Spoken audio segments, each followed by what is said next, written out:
here we are, stop number 4, Yellowstone Park. I personally always wanted to go here, and even the drive was so very scenic. Nothing to not like about this place. So very different from the flatlands of Florida. We're getting into dry land now, and as you'll see later, we're definitely hitting some snow. There was definitely some inclement weather. I took a lot of these pictures through the window, so excuse some of the spots. But especially when it got really cold, I am not about to stick my head out there. So the drive up from Denver took about 10 hours with stops. But once we got there, it was just starting to turn dark. It was super cold, not snowing where we were. We decided to camp within Yellowstone Park. There are currently no campgrounds available with full hookups. So this is the only rustic campsite that we stayed at. It was pretty, but I'm not gonna lie, it got really cold at night, and it was really, really hard for me to stay warm. We got to see the buffalo, bison up close so many times. That was honestly the animal that was most prolific that I saw. If you guys didn't know, Yellowstone is built basically on a pretty much active volcano, and all over you'll find different geothermal conditions that are based on the ground just being hot and boiling. So I found that absolutely fascinating, especially once again being from Florida, and the place is so very different. If we have any hotness, it is always coming from the sun and I would say upward heat sources, but this coming from the core of the earth, magma, absolutely fascinating. So you'll see lots of video where I am jabbering on and on about that. Unfortunately, Grand Prismatic Springs were not very visible because of weather conditions on this day, but this is what it's supposed to look like. You can see all the different layers of sediment. All right, so coming up on the bison, can you see him? So excited. Worth it. No, it would be worth the torture.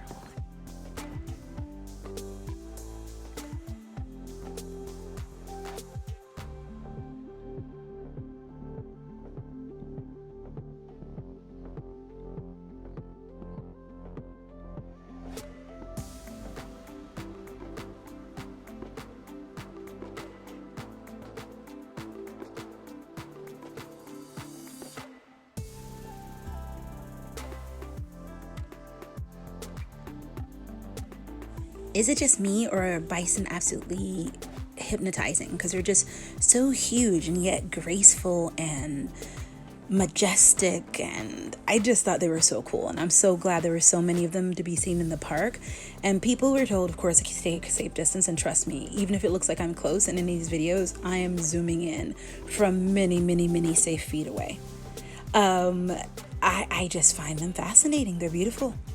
The next place we got to see, or event or phenomenon, is Old Faithful, a geyser that erupts basically every hour on the hour. And it's so cool because it's like a boiling pot, and as it gets hotter and hotter, then the water starts spinning and going higher and higher, and you can see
because she is Old Faithful.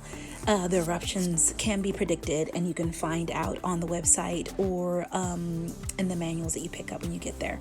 Me and my road buddy in front of Old Faithful, skinning and grinning, did spot an owl. One thing to know in Yellowstone, whenever you see people pulled over, there's some kind of critter. So pull over too, or at least slow down to see if you want to see a picture of it. Elk. I have better pictures of them later on. So this is another geothermal activity or phenomenon, is the mud geysers. It sounds kind of gross, and it is kind of gross, honestly. I'm gonna let you guys listen to some of the sounds that these things make as they bubble. Blech.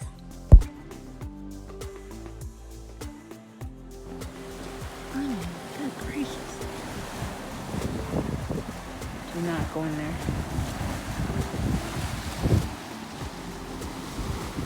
Steam is so real, I love it.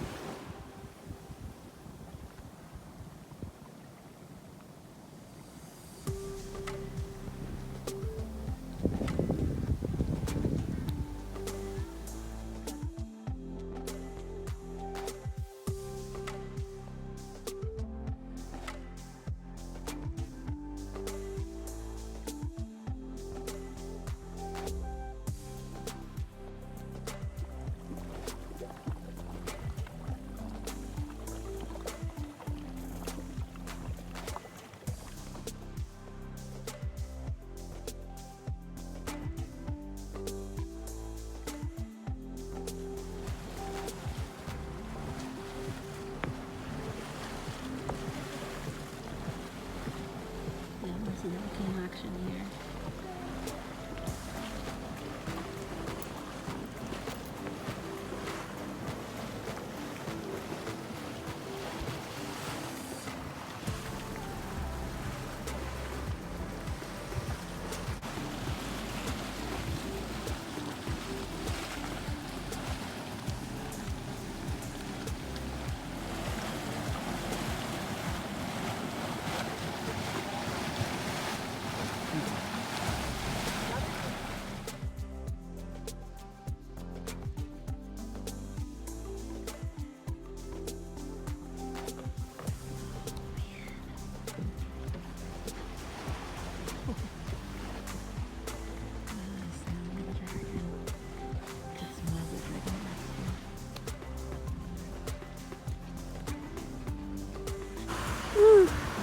Smells begin, guys. I mean, it's just pure sulfur. I hope you find out the good most canister when you're set. Look at it right there. Now here we arrive at a more familiar sight, waterfalls. So there are two paths you can hike to for the upper falls, obviously here, looking from up downward. Just really cool. I love the deafening roar of the water as it goes over the rocks. And the path is only like about half a mile long. That's the beautiful thing of a lot of these national parks. They make sure that everything's kind of wheelchair accessible and not a super long hike. Some things do take longer to get to, of course, and only have stairs, but a lot of the park is really wheelchair accessible and very user-friendly.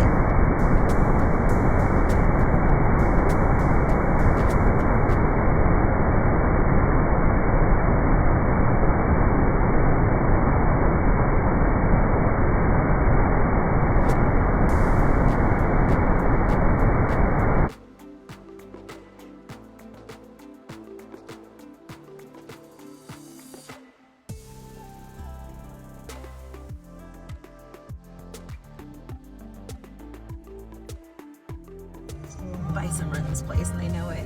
You're like, what? What are you gonna do? What are you gonna do? You're just gonna watch me, that's what you're gonna do. Hi, Mr. Bison.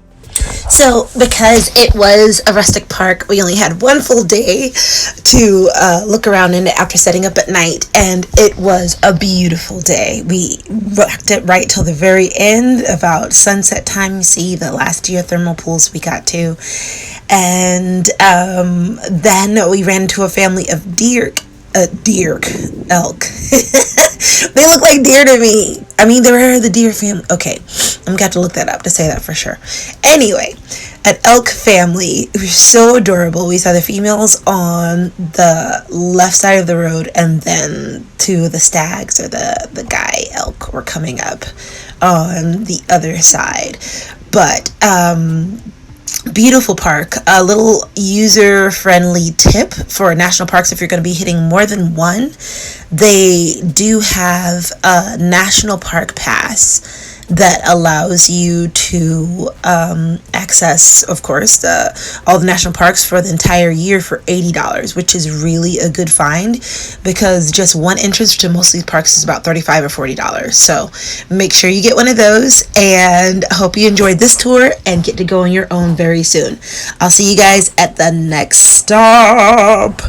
Bye.